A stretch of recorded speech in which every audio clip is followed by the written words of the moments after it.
Welcome to Haunt Weekly.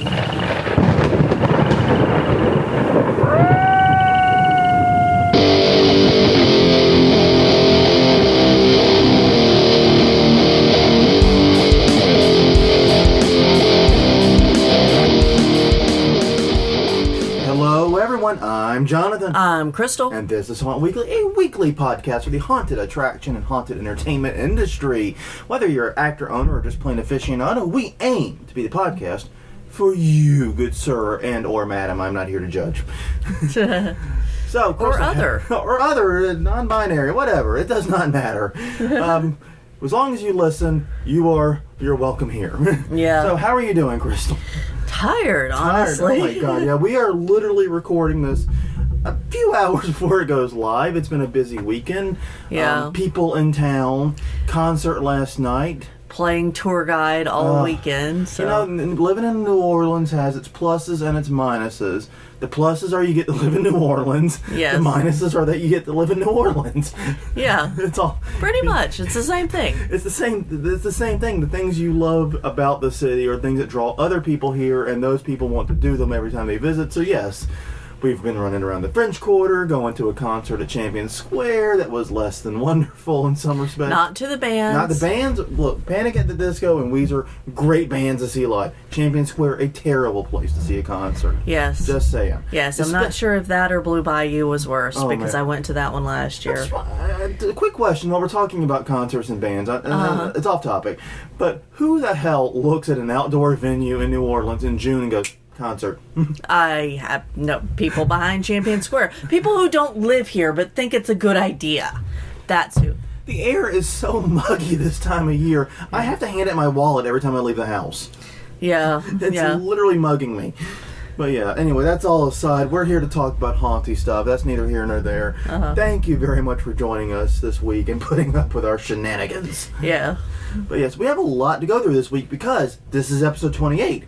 28 divisible by 4 means the news. We're doing the news this week. That's right, it's your monthly news show. It's all about the news and the noose, because this is the haunted entertainment industry. Are we just changing news to noose now? We really should. So we're just going to call it the noose? You can tell this podcast is recorded live in front of 2 idiots who don't think this stuff through. No, it's by 2 idiots, not in front of. Oh, it's in front of 2. Who don't think this crap through. We probably should. But yes, sleep deprivation. Great. This is going to be a fun podcast, everyone. All right, but yes, we have first things first. We have conference reminders to go through. And Crystal, will you be so kind as to kick this off? Sure. We start off with Chicago Frights, July 29th through 31st, Orland Park, Illinois.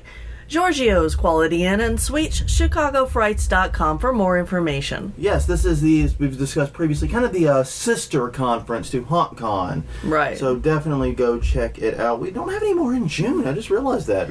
Yeah. Apparently other people got the memo that June's a crappy time for conferences and get-togethers. Yeah. The haunt industry figured it out. Yeah. Oh, man. Okay, up next is a new addition to this. Well, we found out about this one. Haunt Fair. Haunt Fair. It is August 6th through 7th at the Clarion Hotel in Ronkonkoma, New York. Yeah. It's close enough. It's good enough. It's hauntfair.com. That's HAUNT-FAIRE. It's the fancy fair. Yes.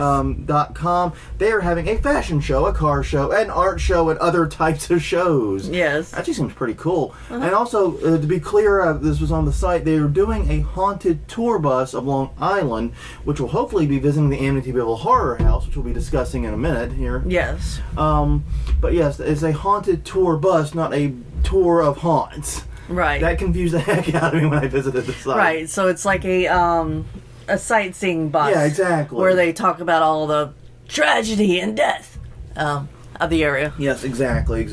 But if you're on the West Coast instead of the East Coast, you can go to Scare LA, August 6th and 7th also, at the Pasadena Convention Center, scarela.com. And it's hosted by the lovely Elvira. Elvira is still kicking butt and taking names after all these years. Yep. Man, after that, September 9th through 11th, it's Mask Fest at the Marriott Indianapolis East at maskfest.com. They did no mucking about with their domain name. Very good on them. It's 8 letters. I like that domain. Yes. Easy to say on the air. All right. And then we have, and I think this might be finally, Legendary Haunt Tour, November 11th through 12th. It's in Pittsburgh. We don't know what hotel yet. It's TBA. It's by the Transworld people. They're visiting Scare House and 100 Acres Manor. LegendaryHauntTour.com with 2 T's. Yes, and I am not repeating my usual joke here. And no, the hotel, I checked, the hotel is still TBA. I realized I forgot to check it before I came in here. Okay. I wanted to make sure, because that's how we roll here. We're professionals. Professional idiots at your service. Please do not attempt these stunts. Oh, God.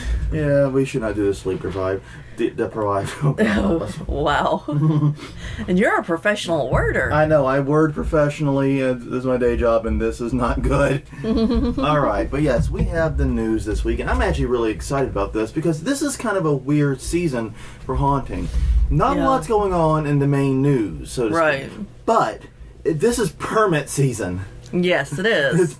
It's when all the haunts are seemingly getting or losing or whatever their permits.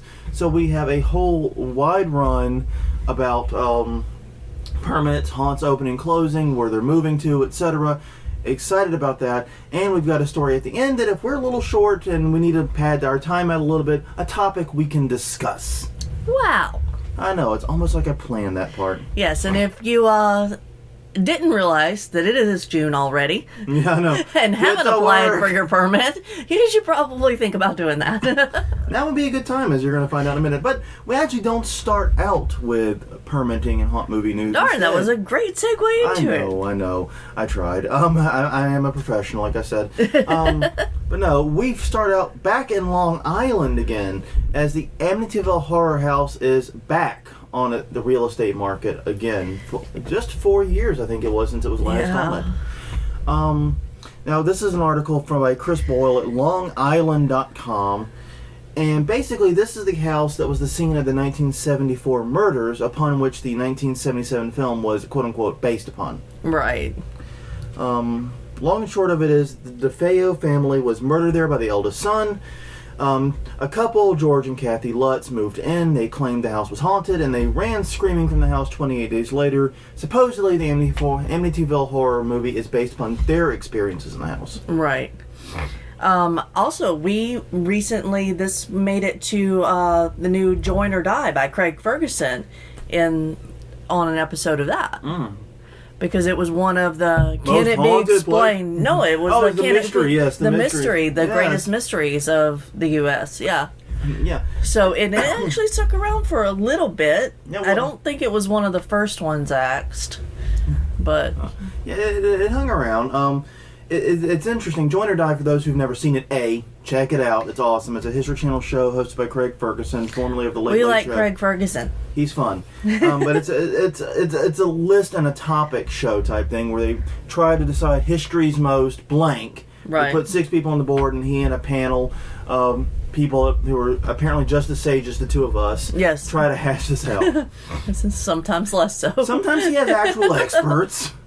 Sometimes. Well, yeah, there was an astronaut. There was an astronaut on there talking about space stuff. Scientists that was pretty good. And historians, and every once in a while. He gets a couple of experts in there every once in a while. It happens. It's not totally off the wall. I would actually like to see more of those. Not that this would ever get to him, but if it happens to, get more experts on your panels. Yes, definitely.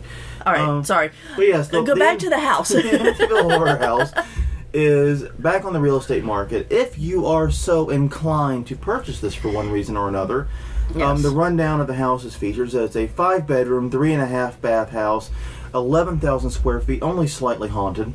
11,850. That 850 is important. Yes, it's almost 12,000. That might be the most haunted part. Who knows? Yes. It is currently on sale for $850,000, but that is actually a steal, because it has been on the market for as high as $1 million, and the owner who is selling it now bought it just a few years ago for $950,000. And interestingly, the reason she's buying it, she's putting it back on the market, is because her husband died. Oh. So I don't know if that helps or hurts the hauntiness. Yeah, you need proof of intent and ability to buy to see the house. Yes, other than the bus tour that's apparently going by there as part of a haunt fair. Well, yeah, you can drive by, but to go inside and everything. Yeah. Yeah, it's actually, it's a really, really nice house, honestly. If you look at the article, the photos of it, it's really, really pretty.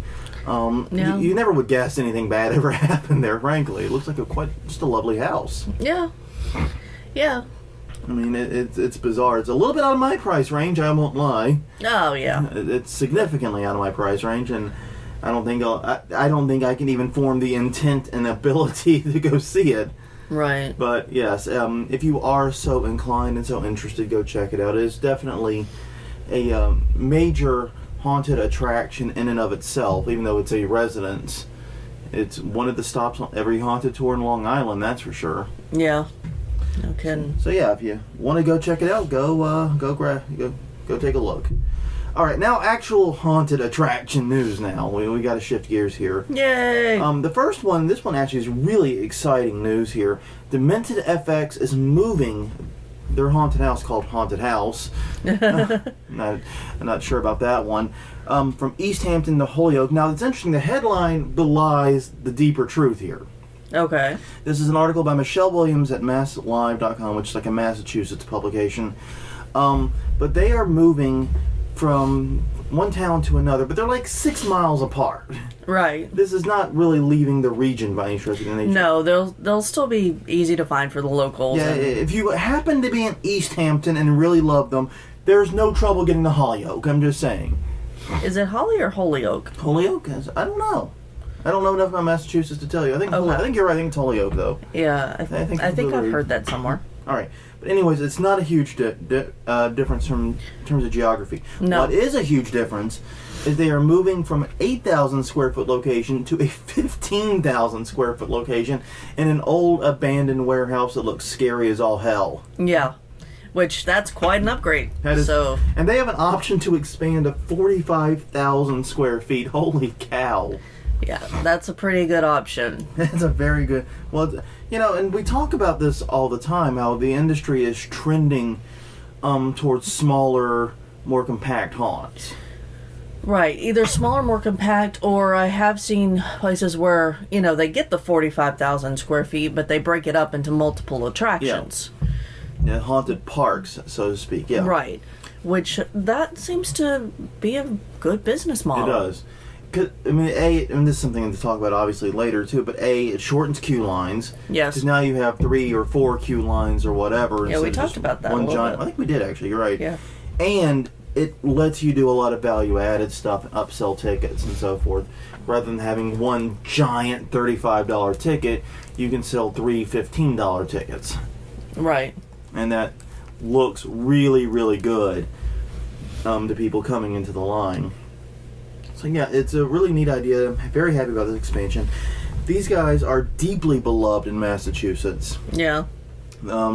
Everything I read about them, I'm not familiar with their haunt, but everything I've read about them, everything I've seen, has shown that they are deeply loved in their community, and this is a very exciting opportunity. And what blows my mind is not only did they draw 10,000 people last year, right, but they're doing this move now. They just announced the move. Yeah. They're opening at the new location October 1st.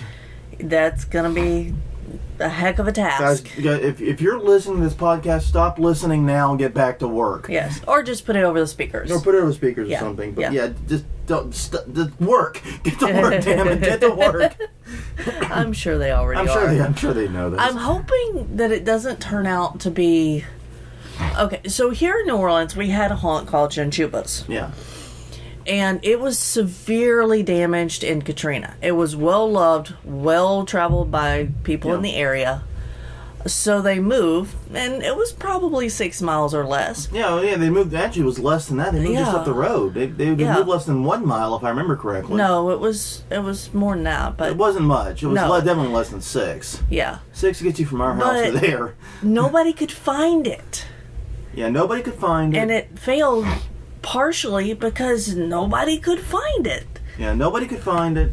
They were paying rent because previously they'd been a pure charity haunt, and they had been operating on the grounds of the school they were supporting. Correct. Chinchuba School, I believe, was the name of it. It's actually the name of the school, isn't it?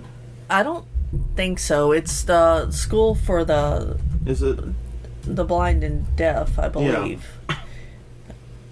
Yeah, it's here locally. It's here. It's a local school here, and it was a very the Chinchuba Institute. I was right. Oh, okay, cool. I was actually right on that one. Often does that happen? I didn't know that was a real word. It's a real word, okay? I thought they were being very creative with their name. Apparently not. No, it's actually part of their. But yeah, it's actually the charity they were supporting. Yeah. They had to pay rent. They had this new location. No one could find them. They had to pay rent, and it just sunk them. Yeah. They went from being an established tradition of like 10 years or more than a decade. I think more than that. Way more. I'm being very conservative in my estimation here. And then in 1 year at the new location, they were done. Yeah. So hopefully these guys will be able to get it out to their fan base, new location, the maps everywhere. Because that was part of the problem for Chinchubas, was that they didn't have an online presence because, well, it was, 15, it was all volunteer based. Yeah, it was volunteer based, and it was, 15 years ago? Yeah. So social media wasn't as big of a deal then as it is now. It was about 10 years ago all this went down. Yeah. 2006 or so. Yeah. So, there wasn't a lot of places, and we didn't see signs at the old location telling you where to go for the new location. It gave you an address, but it didn't, explain it very well. There's definitely risk in moving your haunt, even if it is a huge upgrade. Right, and it is. And this is a mammoth upgrade. And it is. It seems to be one that they are very happy about and very much sought after, unlike the upgrade at Chinchubas, which was, as you noted, less sought after.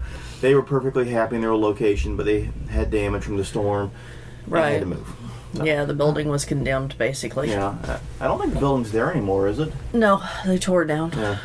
Well, speaking of haunts that are making returns, woohoo! Disturbia in the Park will return to Rosemont, Illinois, near Chicago. This is one of the major suburban haunts in Chicago. Right. Will return next year for their third year. This is interesting. The village trustees approved the ordinance on May 11th. We're just now hearing about it. And it's a 2-year agreement with Disturbing Productions, LLC. Right. That makes me antsy to hear 2-year agreement. Well, weren't they... They were in danger of being shut down, yeah. Yeah, and weren't they moving around each year? Yes, I think so. Yeah, I think I remember that from the article yesterday. Yeah, they're in the basement of a parking garage now. Right. Which actually is a really brilliant idea. It is. I saw that, I went, damn it! Yeah. Damn it. That is genius. Yeah, it is. Because flipping genius. Oh my god. Why didn't I think of that? Yeah. Parking's built in. It is. Oh my god. And how many horror-themed shows or movies involve attacks in parking garages? Oh, man. Well, I mean, yeah, you talk about ambiance built in. Parking garages scare the hell out of me now. Yeah. Footsteps echoing. Everything echoes. It's all gray and musty and... Yeah. And you park and there's lots of cars, so you feel safe, and you come back at 2 a.m. and there's only you. Yeah. One car way in the center of the lot. And the lights buzzing and humming. Yes. And blinking off and on. Yeah. Yeah, the story tells itself pretty much. It does. Now, they run a 20,000 square foot haunted attraction with 35 rooms, but they're doing something that you have talked about on this podcast, the idea of allowing guests to choose their fate and their path. Right. I know, the article is not clear about how this works. Yeah. But it's a very, very cool idea. Yeah. If you've ever done the choose your own adventure stories as a kid, it's like that. Yeah. And it is a reason for customers to come back. Yeah. And, it's obviously been working for them. It obviously has, and I'm very excited for them to have a more permanent location and a more permanent ability to function. Right. It sounds like they've been on knife's edge for a while, so this is some great news. I really hope that this is I hope this is more than a 2-year. You hope it gets extended. I hope it gets extended. I hope they're able to stay there for 2 years and keep rocking. I'd love to see these guys. It sounds awesome. Yeah. Very, very excited about what they do. But yeah, the choose your own adventure idea is one I've always loved too. It's just it's never been horribly practical for us. Right. A, because of our limited size, and B, because of staffing and everything else. They seem to have cracked that nut, and I really want to see it. Yeah. But I want to see how they do it. I want to see how they do it. But we talk all the time about, in video game circles, about replayability. Right. How replayable is this game? Can we sit there? Can we go through it again? Is it going to be the same thing? Is it going to be different? Yeah. How exciting is it on the second pass through? Haunts have low replayability, so to speak. Yeah, they do, unless you really love them. Unless you really, really love them. We know people who go through, like, House of Shock every weekend. Yeah, well, I mean, there was a time... we go through, like, 13th Gate several times a year, and... Well, if we're able to, we do. Well, I remember the first year we went, is what I'm thinking of. So this was a little while ago. Yeah. And the reason is we would find new people to take. Yeah. Like, that's true, yeah. Come on, let's go see it. And then get their reactions, and then we would talk about it. And they're all like, stop kidnapping me, I'm just a homeless person you found. Please, don't throw me in the truck, no duct tape. Don't use duct tape. Oh, God. Oh, we're so gonna get busted. But, no, we've done that with House of Shock and Mortuary and Rise even. We've taken people... After we've gone for the season, the one time we were planning on squeezing in, we've squeezed in other times to take new people. Yeah. So that is a good way to extend it, the replayability a little bit, is to have new people to take. Right. But, this is actually building in the replayability into the line. It is, and this is also, I could see them selling season tickets. Oh, yeah, totally. Because if I could get a season ticket to that, I would probably go every weekend. Yeah. Just to try to figure out how many possibilities there are. Yeah, I think that's a neat idea. Yep. All right. So moving on, though, to more sad news. To sad news. We haven't talked about sad news. That's true. We've not talked about any sad news. Closing of the Crypt. Darkwing Manor is liquidating its assets. This is in Medford, Oregon, for those who unfortunately were getting to this after the sale took place. In fact, just after the sale took place. Yeah. But they do have some things on eBay, though. Okay, so yeah, you can go check it out. But Darkwing Manor in Medford, Oregon has closed its Morgatorium Museum. No, the full name is Darkwing Manor and Morgatorium Museum. They closed in 2014. It's a mouthful. Right. They closed in 2014. The owners are liquidating their assets. They put between 800 and 1,000 different items on sale. Now, the in-person sale took place June 11th and 12th, but as you noted, they have some stuff still on eBay. Right. So you are perfectly free to go check them out there. And it's interesting, we were talking about the parking garage just a minute ago. Right. The main reason they closed was parking restrictions. Yeah. In fact, parking restrictions are so bad at this haunt. They were so confining to them that when you read the in-person sale description, it's like, please carpool. Yeah. His parking's still a problem, even to get to the sale where we're selling everything to close out because of parking. Yes.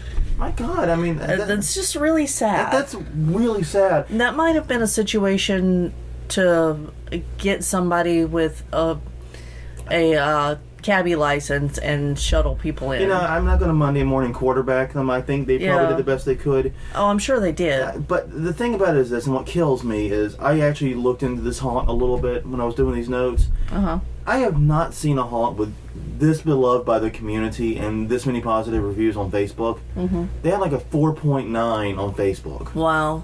I mean, it blew my doors off to see people talking about them. And to be closed due to parking restrictions, man, that breaks my heart. Yeah. That haunts come, haunts go, I get it. Yeah. But of all the reasons for a haunt to close, that's got to be one of the most painful. Yeah. You're doing everything right with your haunt. You're doing everything right with your promotion. You're getting people there, but they can't flipping park because of probably some kind of stupid ordinance or whatever. Yeah.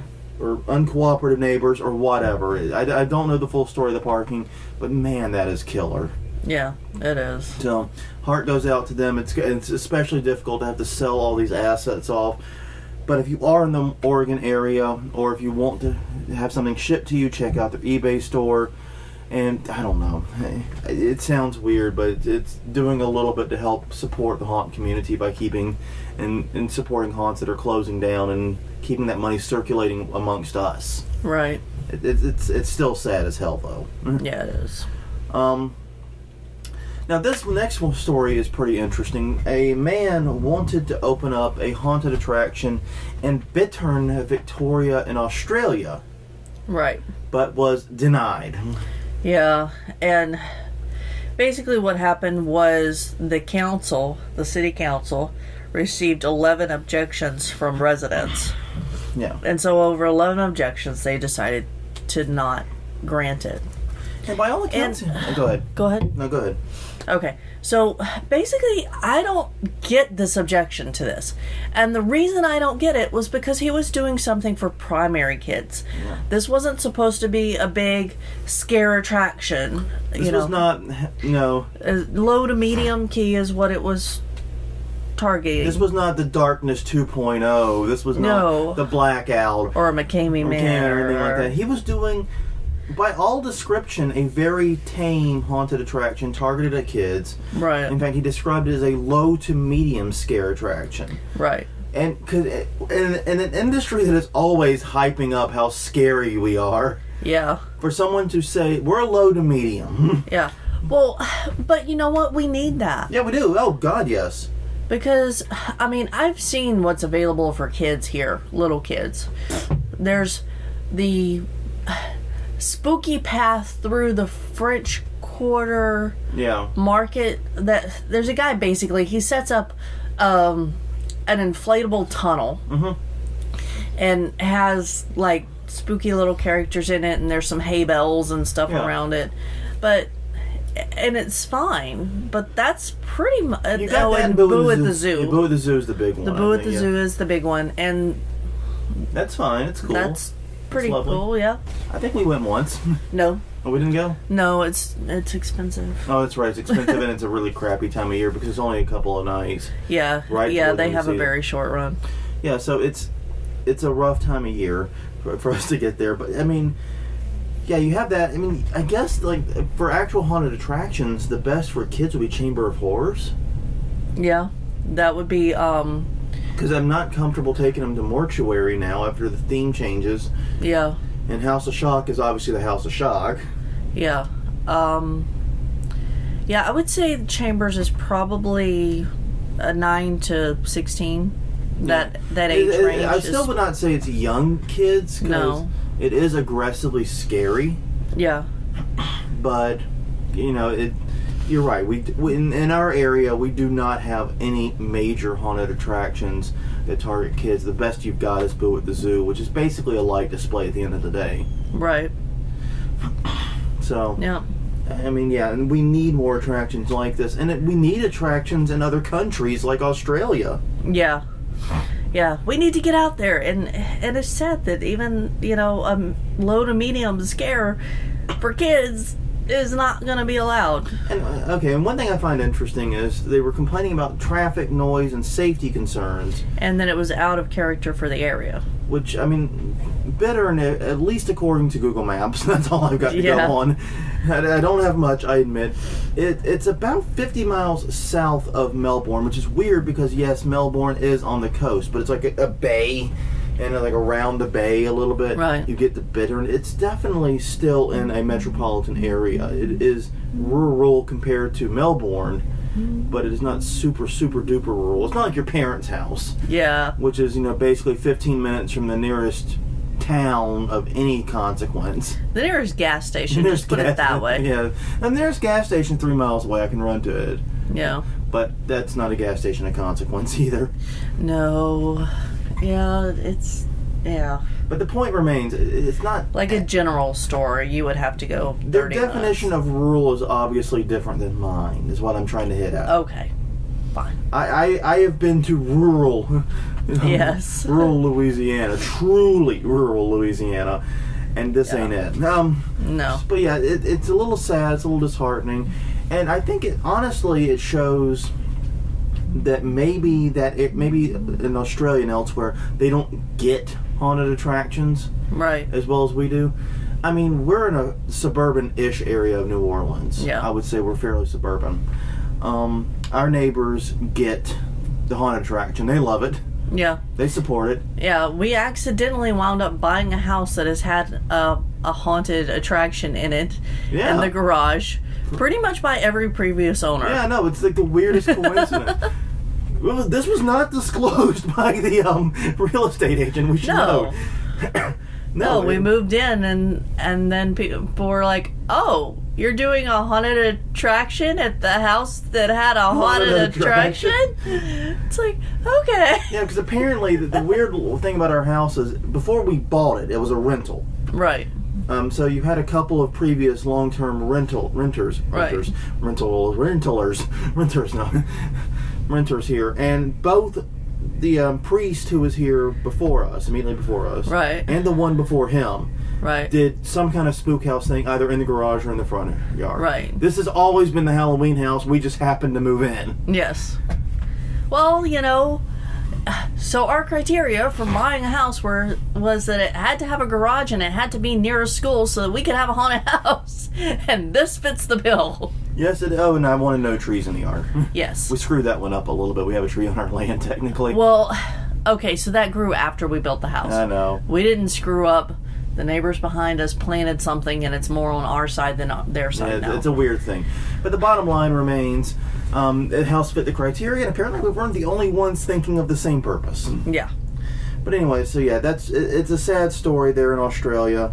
Hopefully he's able to find a place to open. And it sounds like a neat idea. I like these idea of these lower scare haunted attractions. This is a part of the market that I think is underserved, especially overseas. Right. Well, I think even here, you've got school fairs, I guess, but there's not a lot for small kids. There just isn't. Yeah. Well, moving forward a little bit here, the Airbnb of location scouting. Yeah, I'm actually pretty excited about this. Yeah. It's a new service called Rappel. It's WRAPAL. That is the whole service. And by this, an article by Barbara Eldridge at Curb, is the one that we settled on. There's a bunch of articles about it. You can Google it. Right. But this is the one going in the show notes. Damn it, because I am the king of this mountain. I have decided. But basically, what Rappel does is it connects property owners, including both residential and commercial, with films who are doing shoots. Right. Now they just got done launching, but they're only in Los Angeles right now. Yeah. They have 750 locations as of launch, and it's worth noting there have been similar services, but this is the first one that I'm aware of that allows the property owner to keep all of the money. Yeah. Less a 4% credit card fee. Boo-hoo. Yeah. Boo-hoo. Right. Rappel's business model, for those who are curious, is they are going to earn money through advertising. You can pay them to advertise your location to scouts, or I'm assuming you can have like a free account and just have your haunted attraction available. Yeah, a haunted attraction or house or anything. Because you need, we have people who are in the film industry, friends. Yeah. And they've used our house. Yeah. Our, Yeah, we our are non-threatening blue house. the interior of it with the god-awful tiles and... Yes. Yeah. I'm just glad we painted the flipping walls. Yeah, and this was actually a big problem for Chris. Maybe we'll have him on talk about it sometime. Yeah. But because he got told at City Park by one person there that he could shoot, so they bring everything out and all their actors and everything and equipment start getting set up, and another park employee comes over and says, do you have a permit for that? Yeah, this story sounds kind of familiar to us, doesn't it? And they're like, no, the other person said that we can do this. And they're like, well, you can't. You have to have a permit, and you have to pay like $150. I mean, that's a reasonable permit fee at the end of the day, but... Yeah, but if you're not expecting it... Yeah, and if you're not expecting it, and you thought you had permission, and you didn't. Right. And this actually was set up by someone in a similar situation where they were having problems finding locations. Yeah. And for a lot of haunted attractions, getting these kind of location fees is a key part of their business. Right. I know the 13th Gate makes a decent amount of their money from locations. Right. And in fact, I know there are certain parts of the haunt that are only existent because they are widely used in locations. Right. By film crews. Yeah. So, and I know the mortuary is routinely used by location scouts and by for film crews. So, yeah, this is a big part of the business model of some haunted attractions. And if you're in the LA area and you're not participating in this, why the hell not? Yeah, and the other thing is, I'm pretty sure you could probably negotiate to get a credit for your haunted house in the credits. Yeah. Of the films that are shot there. Yeah. Like, I know Rise did that with the film, the Houses October Bill, I think was the name of the film. Yeah. I would not have put my name in that film. Yeah, that was... I wouldn't have. That was rough. That was rough. Yeah. We can do a whole flipping episode about that film, and we probably honestly should, because it's a very interesting portrayal of the haunted attraction industry. It's very detrimental and makes us look bad. Yeah. We're apparently just a bunch of rapists and thieves. We're like... The haunted attraction industry is what apparently Donald Trump thinks Mexicans are. Oh. According to that film. But... Joking. I know. We're not getting political. I'm just here. adding it to the topics list, okay? Okay, yeah. A good idea. Because it keeps growing. But yes, I've added 2 this episode. if you're not participating in using your haunt as a location for film shoots, it's something to look into. Right. Especially if you're in a city or a town that does a lot of film work. New Orleans area does. That's one of the reasons why, like I said, Baton Rouge, 13th Gate, and so forth, it gets a lot of business that way. Right. If you're in, like a flyover state, quote unquote, as they call it, it may not work as well. But if you're in an area that routinely has film shoots, give it a shot. You never know. Well, I mean, one last thought on that is that, Mississippi is one of those states you just get through as quickly as possible for most people. But there are people who, it's close enough to New Orleans that people can still go over there and shoot. Yeah, so even if you're a few hours away, think about applying. Yeah, definitely. And honestly, if all you're potentially risking is a 4% credit card fee, it's probably worth having it in, even if nothing comes of it. Yeah. But yes, up next, the Blackout Experiments trailer has been released. This is a film that is based upon the Blackout Haunted House, which is in New York and Los Angeles. Right. And it is the now famous, super intense, ultra aggressive haunted attraction. Right. This film will be released in select theaters, July 22nd, and in the meantime, you can check out the film at The Wrap and this article by Jeremy Fuster. That's a good last name. It's a good. I was just thinking it's a very cool, very interesting last name, Jeremy Fuster. But regardless, I watched the trailer. Yeah. I'm not sure what to think about this. Yeah, I don't know. I honestly don't know if I'm going to see this film, at least not initially. Well, I don't know if we'll be able to. Yeah, true. Select theaters may not mean one close to us. Yeah, it probably won't. Yeah, it's a little bit unfortunate in that regard, but I don't know. The trailer, it plays the Blackout and like it's just a horror film. Yeah. You know what I mean? It makes it look like a generic horror film, to me at least. Uh-huh. That's how I interpreted it. And one of the things that we talk about on the show when we're doing the show notes is we try to decide how much film coverage we're going to do. And it basically makes it look like it's just an ordinary horror film with, masked people trying to hurt you and all this stuff. Right. And yeah, people look genuinely terrified in it, but it doesn't look like a documentary. Yeah. Does that make sense? Hopefully it's at least a little more honest than House's October Bill, because that was just a complete fabrication of everything. Yeah, I mean, the portrayal of our industry in film is it's very bizarre to me, because on one hand, we're an industry that wants to scare people. Right. So of course our portrayals in the film industry should be scary. Yeah. Obviously, duh. But the way they make it scary is that, they don't talk about ghosts and legends at these haunts or something like that. Yeah. They talk about how all the people who run these haunts are terrible individuals that are going to hurt you. Yeah, and that's just crazy. I mean, we need to care about how our industry is represented. Yeah, we do. To the public in all aspects. And it's weird, because it's like we get treated worse than actual carnies do. You know what I mean? Well, I think in a way we're sort of modern day carnies. In some ways we are, yes. We're very related to it. The spirit of it. But it's always interesting, because whenever a haunted attraction is talked about in a film, it seems like, and it feels like to me, that it is portrayed in such a way that the haunted attraction owners are reckless, they're dangerous, they're out to hurt people for real. Right. And yeah, that amps up the scare, that makes people, afraid of haunted attractions, but it can also make people legitimately afraid to go. Yeah. It can. There's a big difference between I'm going to be so scared at this haunted attraction and I am going to legitimately be, injured or killed at this haunted attraction. Yeah, and it's the whole perceived threat versus real threat argument.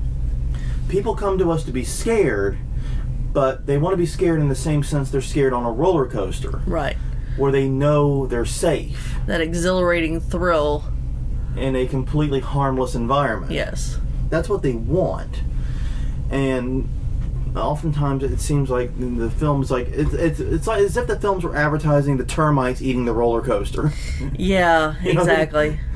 Or as my dad pointing out, the screws wiggling as the roller coaster goes by, and the rotted pieces of wood, and yeah, that's what it feels like we're being promoted as, and that in the end, if it's overdone, can really hurt the industry, I think. Yeah, that's a topic. That could be a full hour-long topic. The various portrayals of... Yeah, I think we should watch the movie and then talk about it and House's October Bill did the same thing. And I'm sure there are more. Oh, yeah, and we definitely need to Google and make sure that... I know I'm forgetting some, because we're sleep-deprived pretty bad right now. Yeah. I know I'm forgetting some. Well, we also had that one that we watched about the guy who went pro. From Home Haunt, which was a that was a very, very good portrayal. Yeah. What was it called? American Haunting? American Haunter, something like that. We'll figure it out later, though, and do an episode on all those together. Those films, yeah. It was actually a very, very interesting film. There's good stuff, but that's just it. The better portrayals tend to be documentaries focusing on haunters. Yeah, and which is, I think, pretty cool, but... Yeah. Anyway... Well, our final story this week, and also the topic in which we can powwow around for at least a few minutes. We got a little extra time. We got about 10 minutes or so left. Okay. 5 to 10 minutes at least. We need more kid horror. Yay! This is an article by Derek Farasi at Blumhouse. Mm-hmm. And basically he's lamenting that there's no equivalent to Goosebumps, Are You Afraid of the Dark, Gremlins, Monster Squad, etc., going on right now for kids. Yeah. We have a generation, according to him, we have a generation growing up without that kid-friendly horror. Right. Something that wasn't listed on here actually is Casper. I think that was probably when I was really, really little. It's like, don't be afraid of ghosts, they're friendly. Yeah, they're friendly ghosts. Yeah. Yeah, totally friendly ghost. Exactly. Yeah, I mean, but even something like that doesn't exist now for kids. Not really, no. And I think part of this is we've been seeing like a nuclear arms race in haunting and fear in general. And it's not just in the haunted attraction industry. It is in films. It's in video games.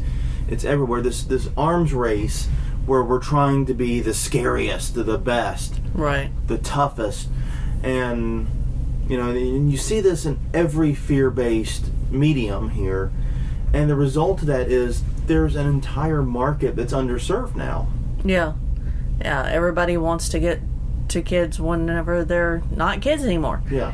But if you don't instill that love from a young age, then they're not going to want to go as adults. Yeah, and that's one of the problems is this arms race. I think it's sort of exchanging short-term gain. Right. Because, yes, being the scariest will get people out to your haunt in droves. Being the scariest will get you the media attention, etc. Right. There's a reason McCamey Manor and the Blackout have been successful. They've gotten oodles of media attention. They've gotten that coverage. There's a reason we know who they are. Yeah, and have never been we near live them. nowhere near either of them. Right. There's a reason why they've had that success, and it's because of that. But the problem is that undermines the industry because now we're not training the younger generation that haunting is fun. Yeah, there's... I mean, I guess Scooby-Doo's still on. Yeah. Well, that was going to be my counterpoint is you can still watch Goosebumps. It's in Netflix, last I checked. Yeah. Or Hulu, or one or the other. Yeah. And Are You Afraid of the Dark, I'm pretty sure is available somewhere. I didn't look. You can still watch these movies. Yeah. But these movies and shows or read are the 80s. books. Or read the books. These movies are now 80s and 90s, though. Movies and books are 80s and 90s. How long are they going to hold up? Well, we've recently rewatched a lot of the Goosebumps Actually, episodes. we power watched the entire Goosebumps. We did not rewatch some Goosebumps. No. Do not mislead the audience into what we did. We watched all of them. We watched all the Goosebumps, at least all the ones that were available. In like on Netflix a couple at the time. weeks. We did it pretty quick, too. So, as far as the storyline goes, the storylines hold up. The special effects from the 80s, though.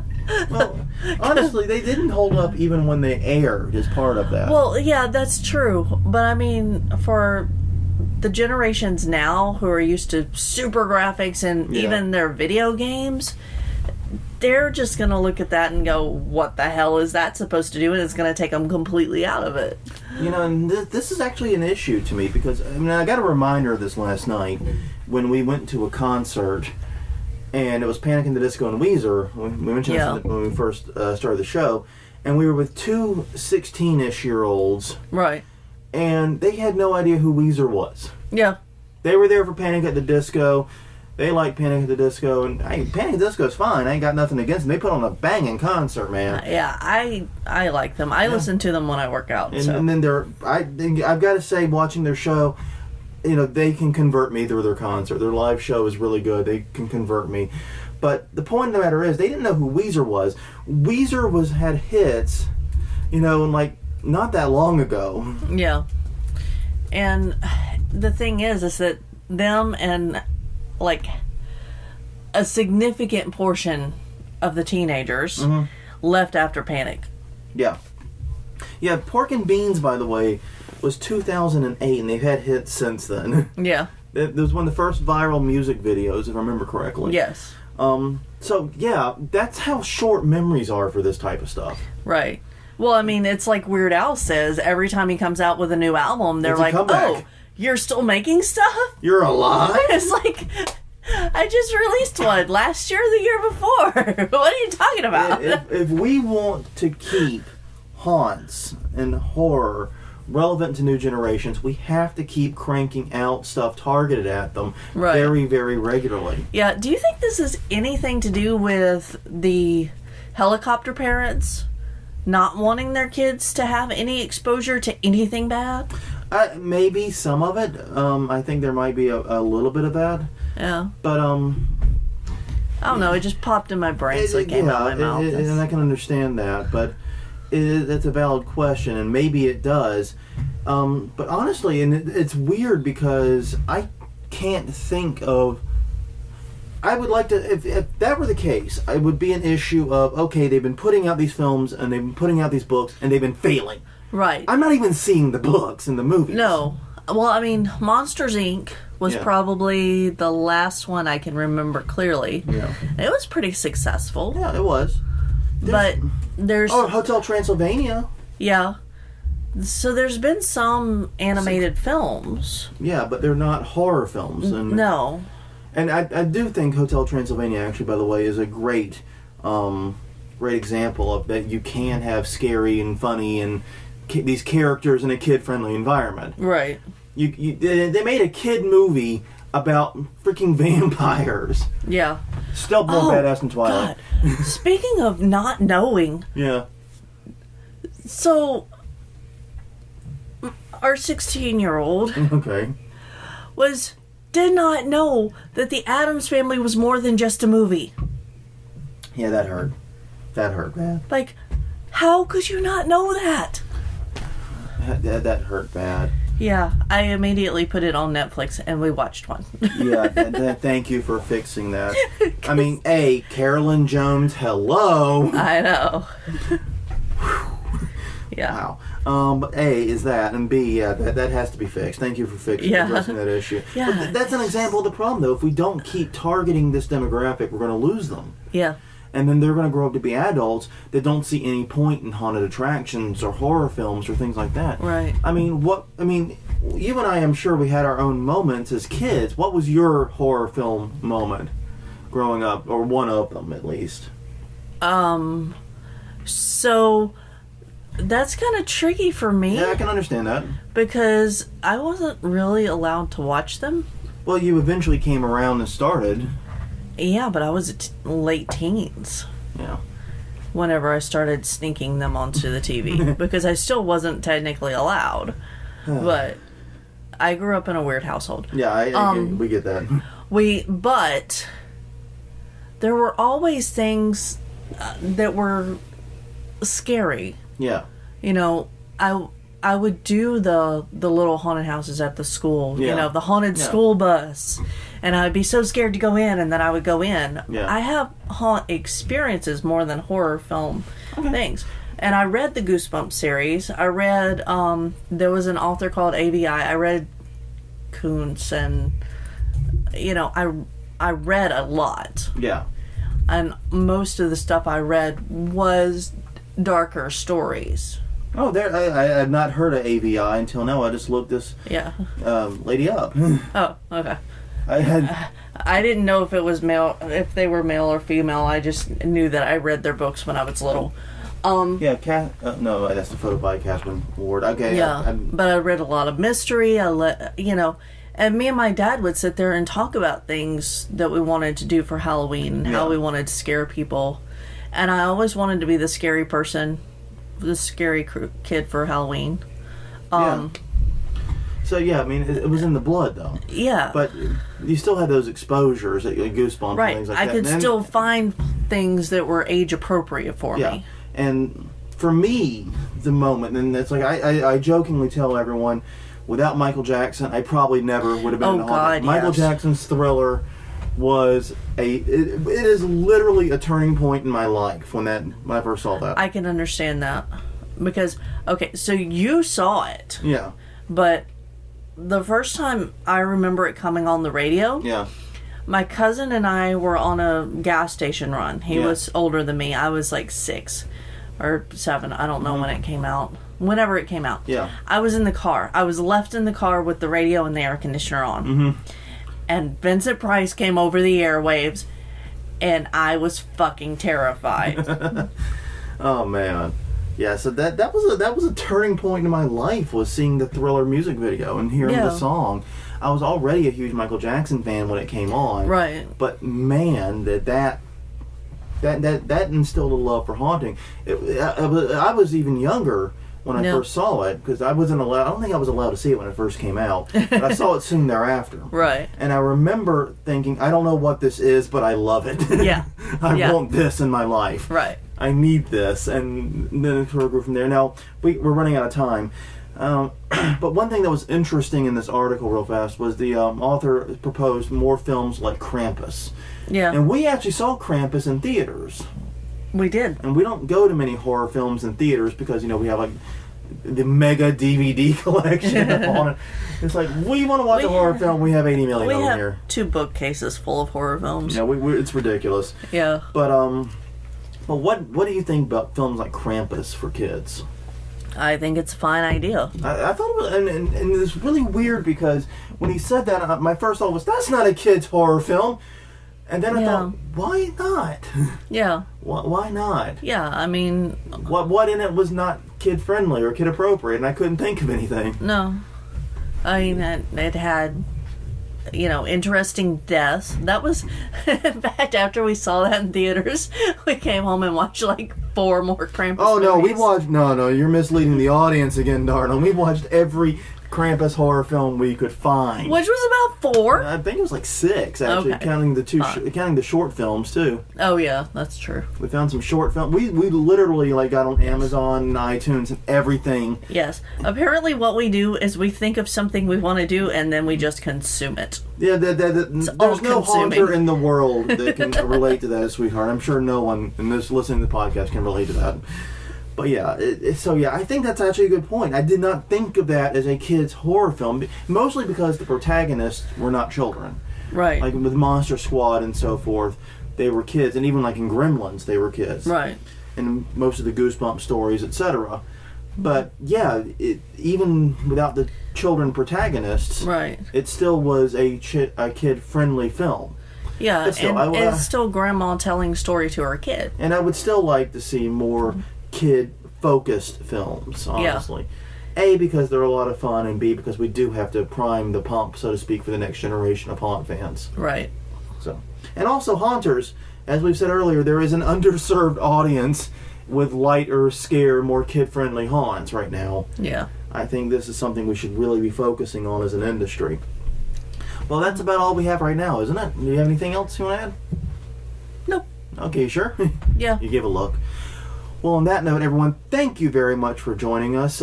Please, definitely take the moment of your day. Like us on Facebook, where we are Haunt Weekly. Follow us on Twitter at Haunt Weekly. And like I said, we are working on a new website with all kinds of new goodies and conference stuff and all that. We will be reporting it here as soon as we're able to get that live. In the meantime, thank you very much for your time and attention, and we will see you guys next week.